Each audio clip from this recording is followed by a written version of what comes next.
Ақ көйлекке лайық емеспін. Пәктігінен айырылған 19 жастағы қыз мұңын шақты.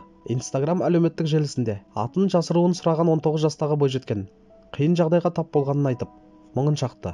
Жас қыздың айтуынша, ол өмір жолында түрлі адамдармен жолыққан. Жасап қойған күнәсін анасына да айта алмапты.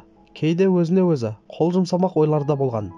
Өмір жолымда қиындықпен қоса адам деп айтуға ауыз бармайтын адамдарды да кездестірдім. Шет жағасын түсініп отырған боларсыздар. Анама айта алмадым, жүрегі шыдамай қалама деп. Асылып та өлгім келген кездер болды. Шариғаттағы өзіңе қол жұмсаудың үкімі ауыр әрі ол нәрсені өзім жасап қаламадым ғой, деді өз сөзінде бойжеткен.